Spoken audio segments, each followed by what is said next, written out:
My Kapitbahay proudly presents Proudly Filipino. The life story of Filipino Canadians who inspires each one of us to fulfill our dream of a better life in Canada.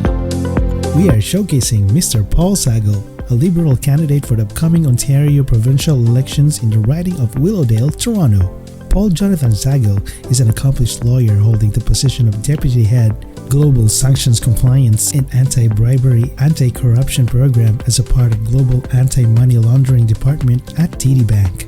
He received his Bachelor of Arts degree major in philosophy from York University in 2004 and received his Bachelor of Laws degree from Osgoode Hall Law School in 2007. He passed the bar exams in Ontario in 2008 and the rest is history in terms of his professional and corporate career.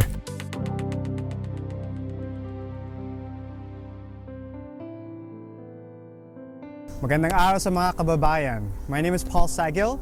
I am your candidate here in Willowdale and I am your kapitbahay from Toronto. Hi, Paul. How are you? Mabuti po. Salamat for the opportunity to interview and thank you so much for your audience tuning in. So, Paul, when did you come to Canada? So my family and I came to Canada in 1991, so it's going to be about 31 years next month. Oh, wow. So, nung dumating ka dito, high school? I was 9 years old. Oh, so grade school. Yeah, I was in grade 3 going to grade 4. I just finished grade 3 in the Philippines and when I started here I was in grade 4. Okay, good to know. So, coming here sa Canada, was it a big adjustment for you? Konti lang. Definitely the weather. Masyadong malamig dito. Understood. Even this Yes. time of year, malamig din. Yes. Pero ang adjustment siguro talaga yung pamilya kasi marami kaming pinsan dun sa Pilipinas. Lahat ng pinsan ko naiwanan namin. Pero eventually some of them ended up coming to Canada. So I have cousins in Vancouver. Okay. And I also have cousins in the US. Yun ang siguro pinakamalaking adjustment. Pero alam mo naman sa Pilipinas nag-aaral kami ng English. So when I came here, I was able to speak English and it was really very easy for me to transition in school. Ilan kayo magkapatid? Dalawa po ang kapatid kong babae. I Ako ang see. pinakamatanda. Ikaw ang panganay? Yeah. Okay, good. So malaking pamilya namin.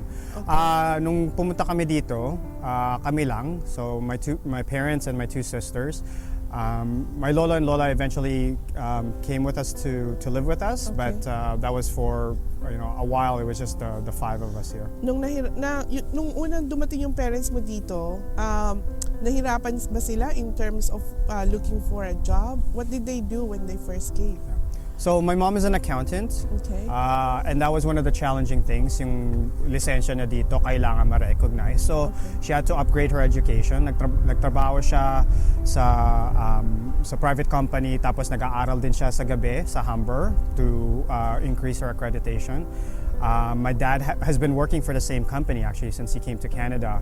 Okay. Ano naman ang trade niya? Yeah, so he works for a company called St. Joseph's Printing, Okay. and he's done different jobs with the company. So sa adjustment ang pinakamahirap. Siguro maraming story na katulad nun ng mga Filipino professionals. When they come here, they have to get their license upgraded or they have Yes. to qualify for examinations here. Yes. And yun ang isang priority din sa akin na importante. Like, as I said, I'm a candidate in the provincial election and what I want to do is help professionals who are coming to Canada, have an easier time practicing their trade here in Canada when they arrive.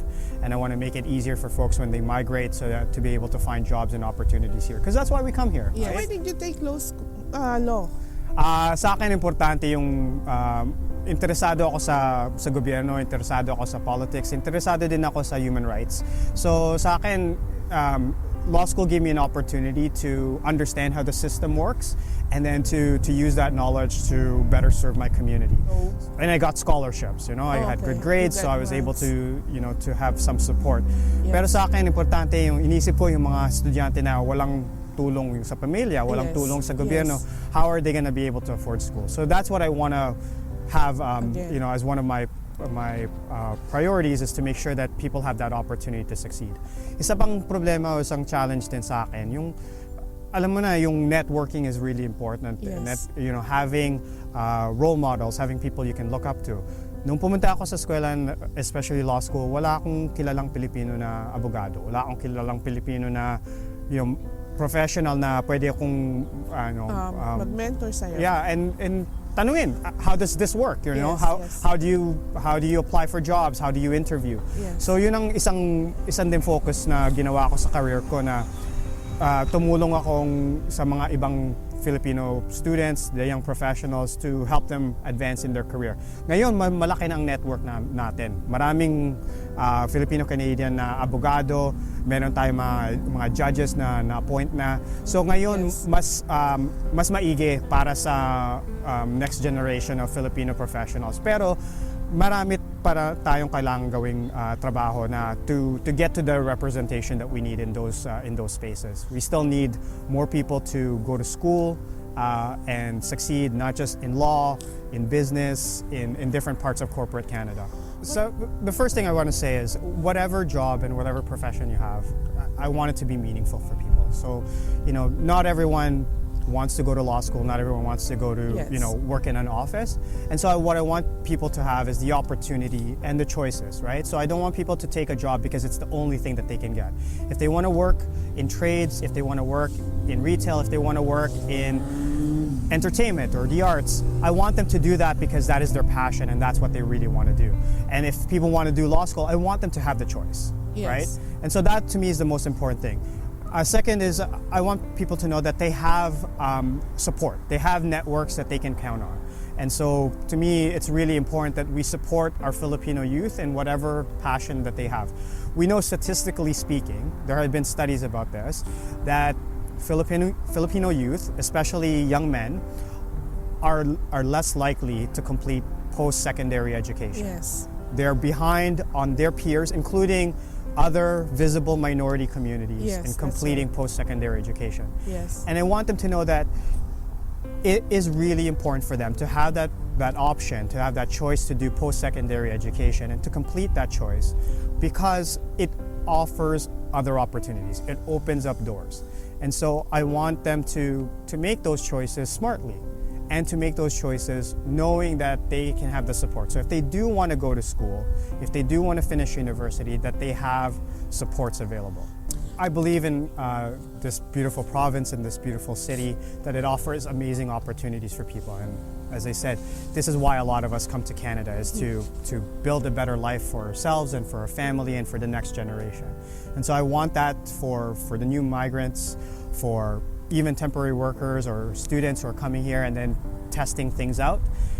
Eventually, they may decide, I actually do want to stay in Canada. I actually want to build a life here.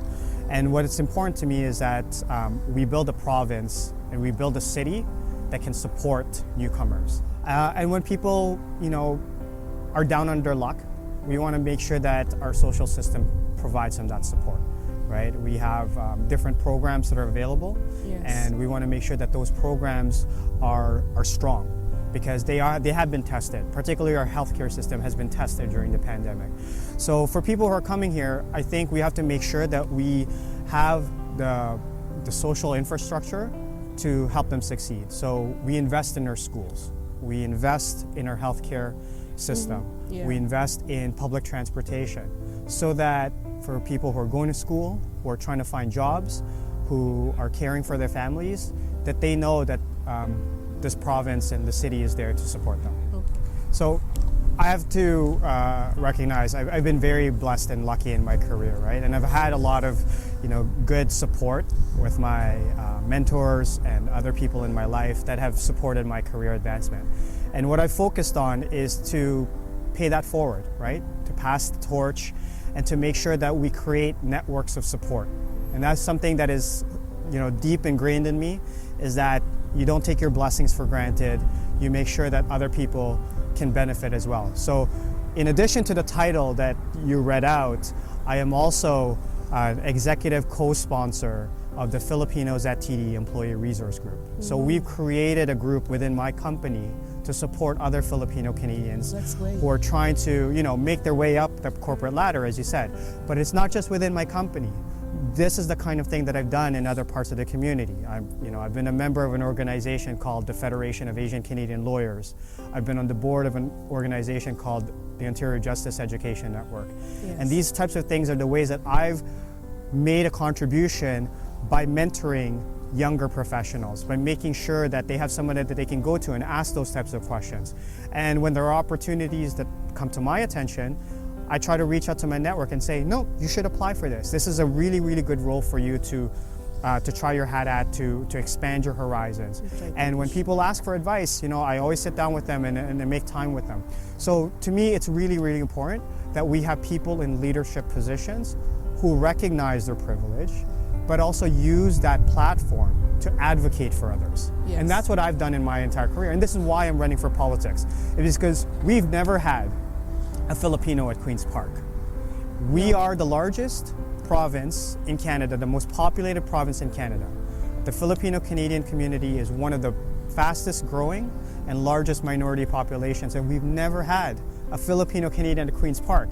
So we need someone to step up. Now, I would like to ask you some really fun questions. Okay. I call it the fast talk. Fast talk, okay, shoot. Remember, I asked you earlier, are you still single? No, I've been in a serious relationship for a while, and my partner has been very supportive. During the campaign, it takes a lot of toll on a relationship, and I have a really, really supportive partner who's been there through thick and thin. And together with my whole family, it's been really incredible to have that kind of support. Yes, and you need that kind of support when you are juggling 3 different things all at the same time. And many more than 3, and many yes. more, yes. I can only count 3 right now, but I bet you do. Yeah. So, steak or adobo? Mahirap yun. Pero the first date that I had with my partner, I made adobo. So we're still together. So I think I make a pretty good adobo. Okay, good. Hot or cold? Ay, talaga. That's the one thing I haven't gotten used to in Canada after 30 years. I still miss the Filipino heat.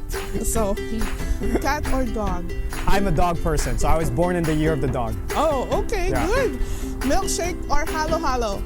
Well, I used to work at McDonald's, so I have to say milkshake. That was my break snack, was always a milkshake. Mabagal o mabilis?